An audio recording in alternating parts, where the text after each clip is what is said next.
yang kelima yang terakhir atas nama Adi Leonardo David Rangga, perwakilan dari Paroki Santo Stefanus Sempan. Kita beri tepuk tangan yang sangat meriah.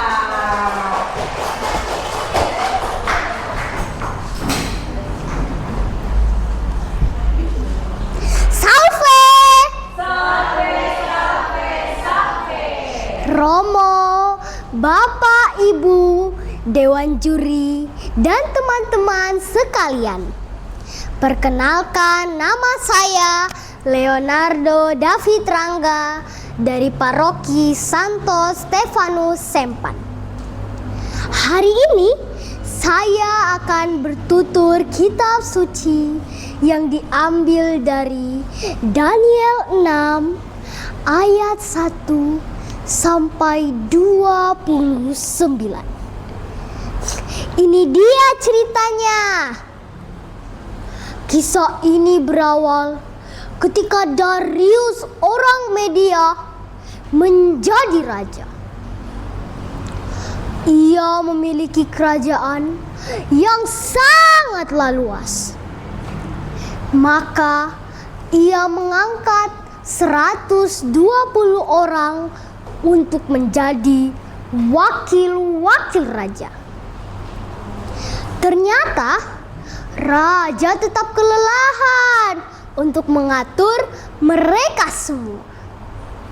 Maka diangkat pula 3 pejabat tinggi untuk membawahi mereka semua. Salah satunya adalah Daniel. Dia memiliki roh yang luar biasa.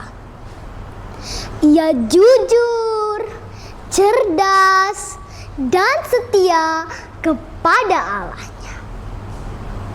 Karena itu, raja sangat mengasihi Daniel.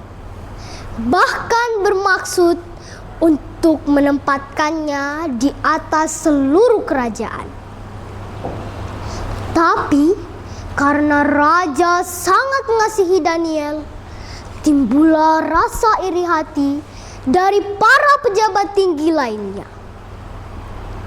Mereka berkumpul dan berdiskusi. Sesudah itu, berkatalah seorang kepada yang lain, "Kita tidak bisa menyingkirkan Daniel hanya cari segi pemerintahan saja, sebab ia jujur dan taat kepada raja." Tidak lama kemudian, berkatalah seorang lagi kepada yang lain,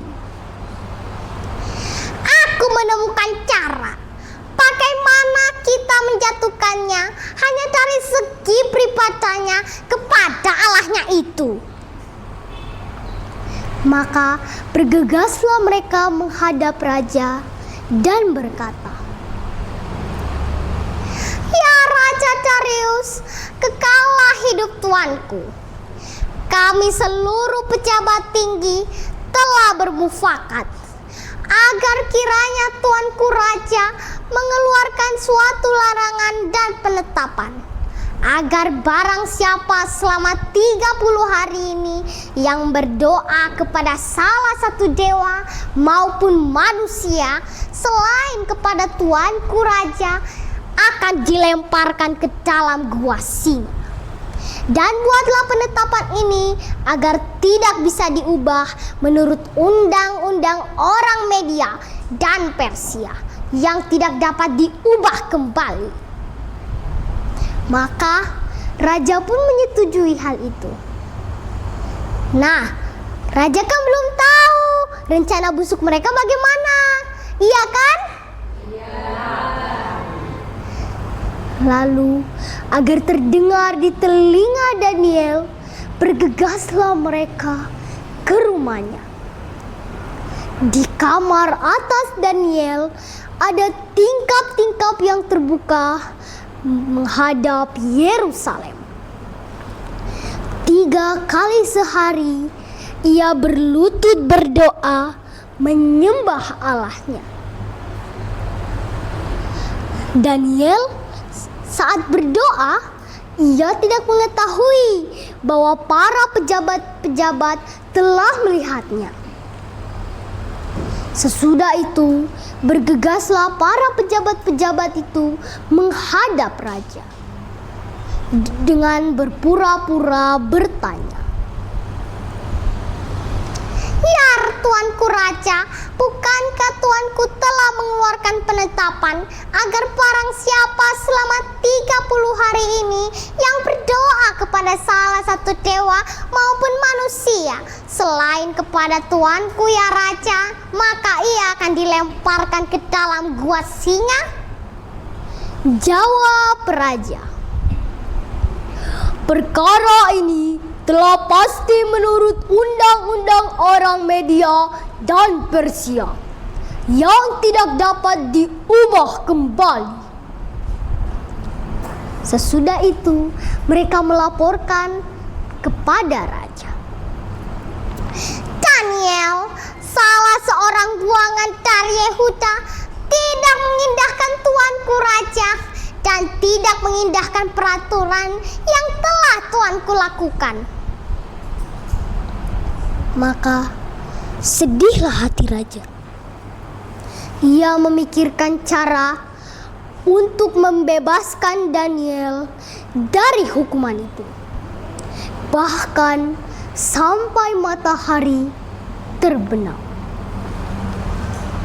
Karena sampai matahari terbenam, raja belum menghukum Daniel, maka gelisahlah hati para pejabat tinggi lainnya.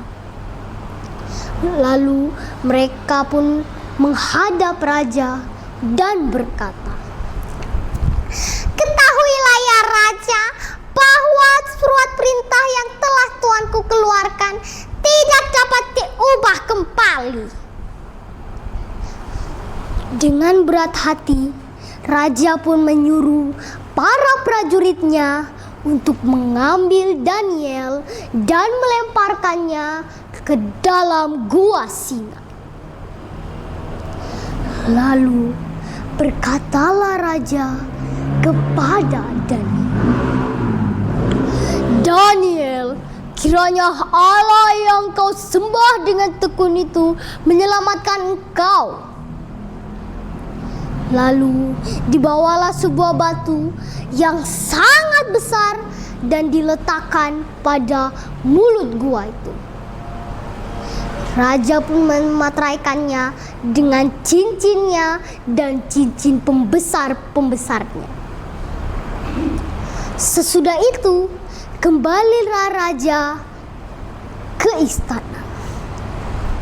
Di sana, raja masih memikirkan Daniel, sahabatnya itu. Ia berpuasa dan tidak menyuruh para penghibur-penghiburnya untuk menghibur raja. Bahkan ia tidak bisa tidur. Keesokan paginya, saat fajar menyingsing, bergegaslah raja menuju gua singa. Sesampainya di sana, berserulah ia dengan suara yang sayu, "Daniel, hamba Allah yang hidup, apakah Allah yang kau sembah dengan tekun itu menyelamatkan kau dari singa-singa?" Jawab Daniel, "Ya raja, kekallah hidup tuanku. Allahku telah mengutus malaikatnya untuk mengatupkan semua mulut singa, sebab aku tidak bersalah di hadapannya. Tetapi juga kepada tuanku ya raja, aku tidak melakukan kejahatan." Maka gembiralah hati raja dan menyuruh para prajuritnya untuk menarik Daniel dari dalam gua singa. Mereka melihat tidak ada satupun luka di tubuh Daniel. Sesudah itu, raja pun menyuruh para prajuritnya untuk mengambil para pejabat-pejabat tinggi yang telah menuduh Daniel dan melemparkannya ke dalam gua singa. Bukan cuma mereka yang dilemparkan saja, melainkan anak-anak mereka, bahkan istri-istri mereka ikut dilemparkan ke dalam gua singa. Sesudah itu, raja pun membuat undang-undang baru agar di seluruh kerajaannya orang harus takut dan gentar kepada Allahnya Daniel. Sebab dialah Allah yang hidup, yang kekal untuk selama-lamanya.